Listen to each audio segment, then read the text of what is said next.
俄乌冲突期间，有一个国家很反常，这个国家就是哈萨克斯坦。俄罗斯乌克兰大战受伤最严重的还包括哈萨克斯坦。哈萨克斯坦不仅大量接收了俄罗斯的难民，还搞得国内通胀居高不下。更倒霉的是，哈萨克斯坦的经济也遭到了池鱼之殃。西方制裁俄罗斯油气，也间接制裁了哈萨克斯坦。要知道，哈萨克斯坦的油气相当大的一部分都是通过俄罗斯的 CPC 里海石油管线，经俄罗斯天然气公司之手倒卖给西方的。同一条管线出去的油气，西方哪分得清是哪国的？而油气出口占据哈萨克斯坦外汇的 50%， 因此哈萨克民间官方对俄都是歇斯底里。如果说俄乌冲突之后下一个跳船的将会是谁的话，那必然是中亚五国，其中带头的应该就是哈萨克斯坦。按理说，哈萨克斯坦一直以来都是俄罗斯的忠实小弟，它既是吉安组织成员国，同时也是欧亚经济联盟成员。但是哈萨克斯坦从官方到民间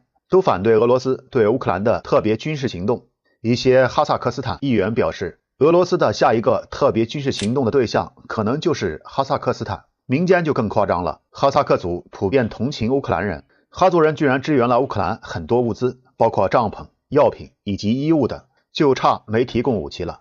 俄罗斯驻哈萨克斯坦大使表示哈萨克斯坦也需要去纳粹化，这话说得够直白的。其实俄哈矛盾由来已久，不止哈萨克斯坦，中亚五国都和俄罗斯同床异梦，只是被特殊的历史和地缘给绑定在一起了。首先就是历史原因，历史上沙俄侵占中亚的时候设立过草原总督府，俄罗斯历史上对新征服土地的那些民族从来都是杀掉那些不服的，然后镇压那些躁动的，把服了的收下来当打手。对中亚更是如此，大量充军，把这些人当炮灰。历史上东归英雄图尔扈特蒙古人就是因为一直被沙俄当炮灰，整个民族的青年一大半都被送去前线当炮灰。首领沃巴西一看这么下去，整个民族都有灭绝的可能，这才冒着损失一半人口的代价踏上漫长归途。到了苏联时期，中亚的突厥人臣服已久，政策也就温和多了。苏联按照民族划分了5个加盟共和国，但是为了让这些地区长治久安，苏联采取了掺沙子策略，大量移民其他民族到中亚。以哈萨克斯坦为例，苏联解体的时候，主体民族哈萨克族居然和第二大民族俄罗斯族占比差不多。如果苏联再延续20年，那哈萨克人就是少数民族了，其他的还有乌克兰族、塔塔尔族，更奇葩的是居然还有德意志民族。更加离谱的是，中亚几国的语言几乎被灭绝。哈萨克斯坦刚刚独立的时候，国内只有很少人会讲本民族语言，就连纳扎巴耶夫登基时发表演讲也是使用俄语。独立之后的哈萨克斯坦和乌克兰一样，民族主义兴起，一夜之间很多前苏联官员变身伊斯兰的阿訇。老衲下去视察时，就连他都错愕不已，民族意识一夜之间觉醒了。于是最近这30年，哈萨克斯坦也一直在去俄化。首先就是语言，学校里面教学除了俄语区统一使用哈萨克语，甚至发生过极端民族主义分子强迫俄罗斯族也要讲哈萨克语，只是后来被及时制止了。乌克兰有恃无恐的原因是因为他们和俄罗斯本来就是血亲，俄罗斯人要不是忍无可忍也不会下死手，但是对格鲁吉亚、哈萨克这些那可是一点也不手软。这段时间哈萨克斯坦国内支持乌克兰的占绝大多数，就是因为他们从乌克兰身上看到了自己的影子。在网上看到过一个哈萨克斯坦国内的帖子，哈萨克斯坦网友对比了中国哈萨克族和俄罗斯哈萨克族的区别。中国的哈萨克人是真正的哈萨克，不仅会本民族语言，而且各方面习俗都很传统，几乎和老祖宗差不多。俄罗斯的哈族那就是香蕉人，这一对比很容易和一个词文化灭绝联系起来。哈萨克和哥萨克都是自由人的意思，因此摆脱俄罗斯是基本所有前苏联加盟国的共同夙愿。只要你设身处地想一想，中亚国家都是人少地多资源足，守着聚宝盆却穷得冒泡，能够和俄罗斯一起过到现在已经很不容易了。只要条件允许，他们早就想溜了，只是前面有一个超大号的拦路虎，比如哈萨克斯坦想要给中国卖油，但是俄罗斯屡次从中作梗，要求成立天然气联盟，连价格同盟都不算，是想阻断哈萨克斯坦本国的对外交流通道。再比如中吉乌铁路，俄罗斯阻挠了20年。当初苏联解体，靠近欧洲那边的国家早就想跑了，他们本身都是欧洲人，融入欧洲大家庭才是人家的千年梦想，其中也包括俄罗斯。普京曾多次说过，俄罗斯是一个欧洲国家，将来的归宿也是欧洲，不但想要加入欧盟，还想加入北约。只是被现实狠狠打脸，中亚5国就尴尬了。本身长得就不太像欧洲人，但是在俄罗斯的影响下，一度也有一颗欧洲人的心脏。这些国家长久以来都有一个通病，一起看不上中国。中国人在那里投资真的是很难啊，经常被警察刁民们各种揩油，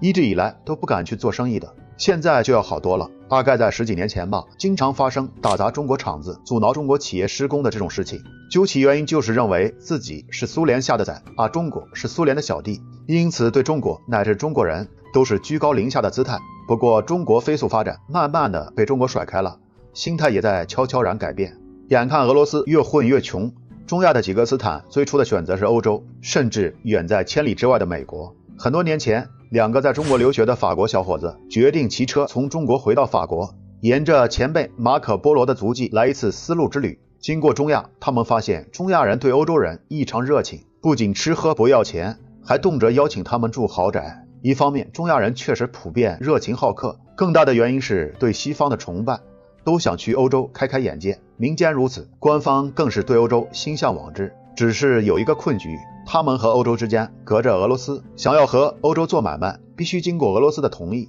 例如哈萨克斯坦和土库曼也向欧洲出口油气，但是必须使用俄罗斯的管道。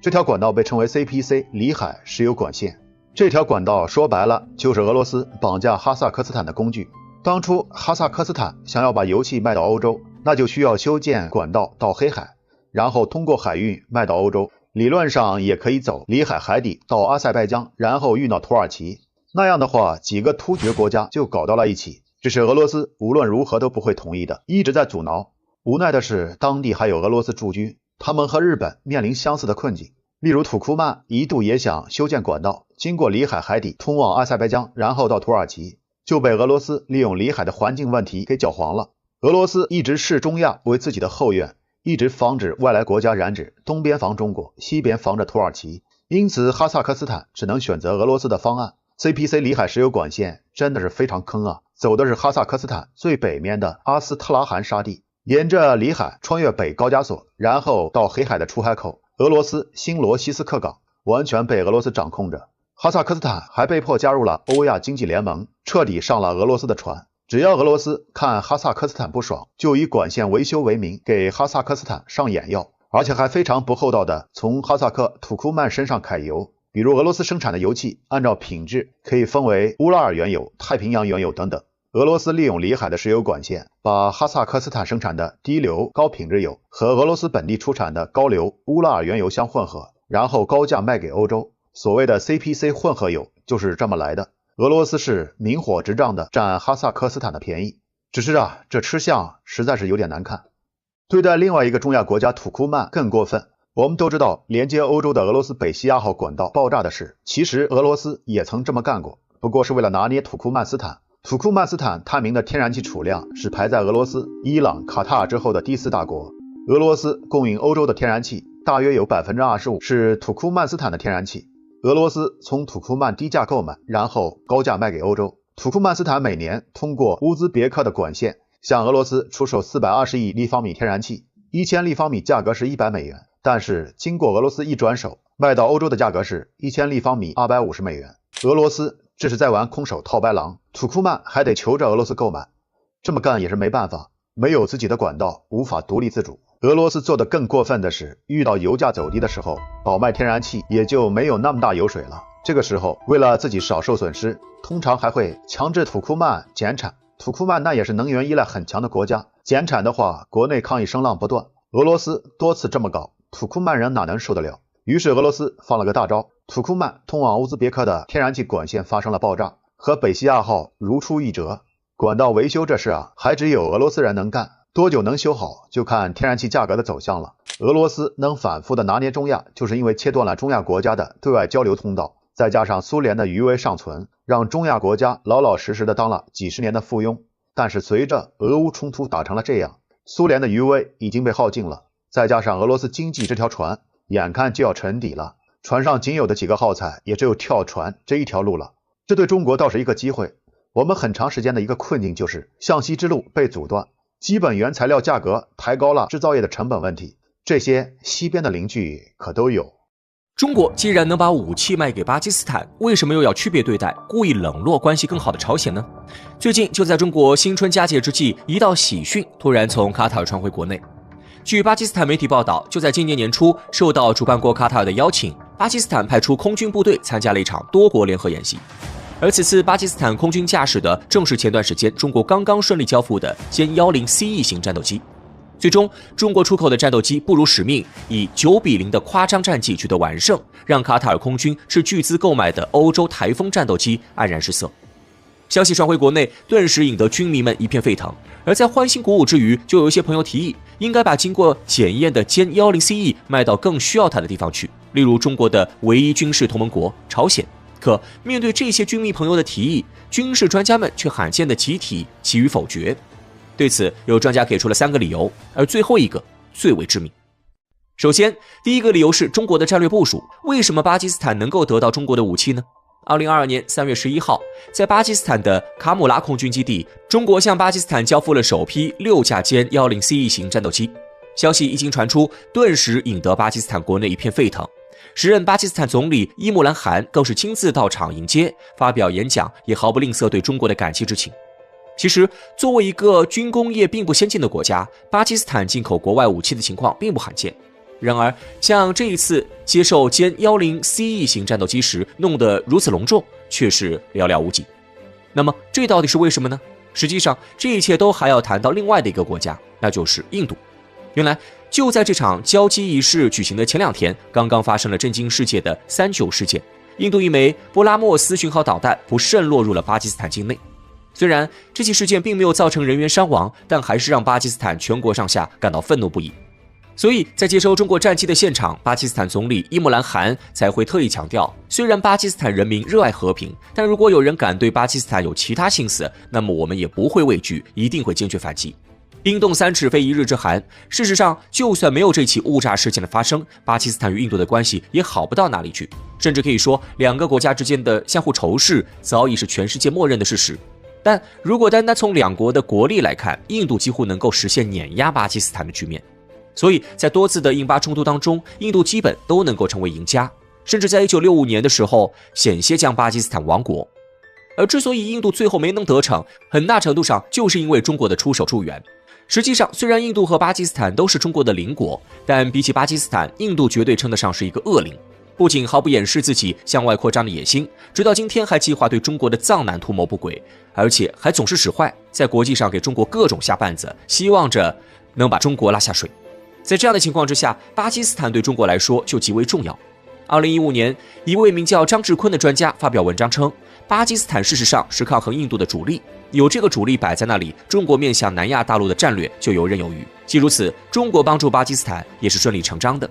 那么问题来了，如果要讨论战略，中朝之间的关系显然比时不时还想亲近美国的巴基斯坦更铁。在这样的情况下，中国怎么能厚此薄彼呢？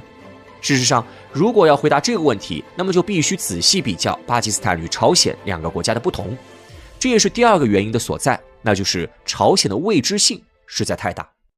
据朝中社消息，2024年1月15号，朝鲜最高领导人金正恩在演讲中表示，朝鲜应该在宪法中将韩国定义为头号敌人和永远的敌人，并以此为根据声称应该在发生战争的时候完全占领、平定和收复大韩民国。事实上，这已经不是朝鲜近段时间以来第一次展露对韩国的敌意了。早在去年年底的时候，朝鲜官方就公开宣布不再将韩国视为自己的同族兄弟，放弃长久以来实现半岛和平统一的奢望。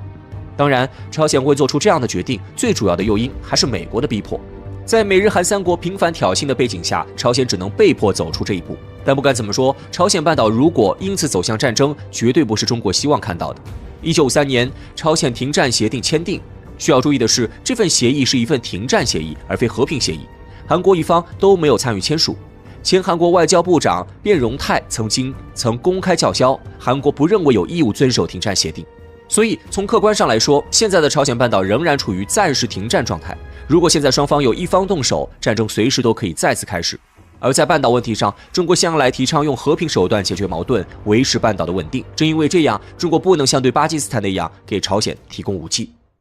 其实说了这么多，可能我们大多数人都遗忘了一件事情，那就是我们一直在讨论中国为什么不出售给朝鲜军事装备，却忽略了朝鲜到底会不会要。而如果熟悉现在朝鲜的情况，就算中国想将一些先进的装备卖给朝鲜，朝鲜也大概率会拒绝，除非中国白送。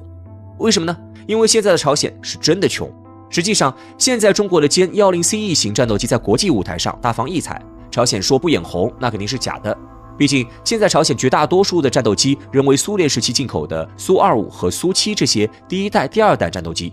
然而韩国军队在美国的武装之下，已经普遍装备第三代战斗机。于此背景之下，本来就担心遭到侵略的朝鲜，显然会非常希望进口一些新的战斗机来提升自己的空军力量。不过，在许多军事专家看来，朝鲜就算要进口中国战机，大概率也不会选择歼 10C， 而会选择中国空军退役的歼 10A。是因为歼 10A 更强吗？答案显然是否定的。其实朝鲜这么做的理由很简单，就是因为歼 10A 更便宜。目前虽然中国并未公布歼 10C 的具体出售价格，但根据一些军事专家的分析，其造价起码在5000万美元以上。而歼 10A 虽然同样没有明码标价，但通过此前巴基斯坦方面披露的消息，中国出售给巴基斯坦的枭龙 Block 3战机并不会超过4000万美元。因此类比之下，歼 10A 的价格大概率也会和枭龙 Block 3战机相差不大。购买歼 10A 对于朝鲜来说，显然压力会小很多。现如今，朝鲜的贫穷几乎已经成为了公开的秘密。在常年的先军政策影响下，尽管朝鲜在军事实力方面取得了十分显著的成绩，但国内经济实在有些不堪入目，与南边的韩国更是比都不能比。在这样的情况之下，让朝鲜政府再花费高额的价格购买中国武器装备，显然是不现实的。而俗话说得好，亲兄弟还得明算账，让中国免费把武器送给朝鲜，那也不符合常理。于是便出现了中国把武器装备卖给巴铁，也不卖给朝鲜的情况。